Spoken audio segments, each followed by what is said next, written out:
Welcome back, everybody. Today I'm going to teach you how to make Amazon returns easier at Whole Foods Market. If you've ever dealt with the hassle of boxing items, printing labels, and shipping packages, this method will save you a ton of time and effort.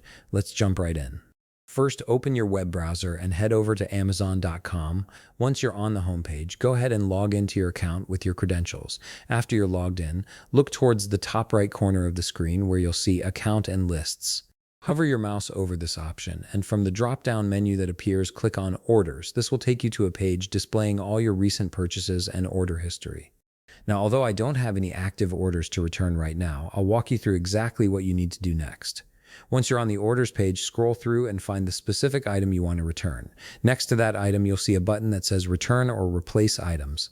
Click on that button to start the return process. A new page will open asking you to select the reason for your return. Amazon provides several options here, such as wrong item, defective, or simply changed my mind.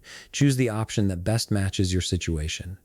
This step is important because it helps Amazon understand why the product is being returned and can affect how quickly your refund is processed. After selecting your reason, you'll be presented with different return methods. Here's where the magic happens. Look for an option that says Whole Foods Drop-Off. If this option appears for your items, select it. Not all items are eligible for Whole Foods returns, but if yours is, this is by far the easiest method. Once you've selected Whole Foods Drop-Off, Amazon will generate a QR code for you. This code is essential for completing your return, so make sure you save it. You can either screenshot it on your phone or save it directly to your device. This QR code contains all the information Whole Foods needs to process your return. Now it's time to head to your nearest Whole Foods Market.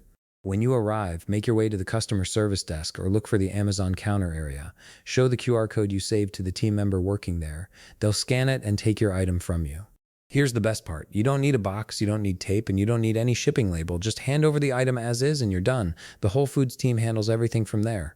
After you've dropped off your item, you can relax and wait for your refund. To check on the status, simply open your Amazon account again and go back to Orders. You'll see updates there showing when your return has been received and when your refund has been processed. Amazon typically processes refunds quickly once the item reaches their facility, and that's it. You've successfully returned an item to Amazon using Whole Foods, making the entire process quick and hassle-free. If you found this video helpful, please leave a like, subscribe, and see you in the next video.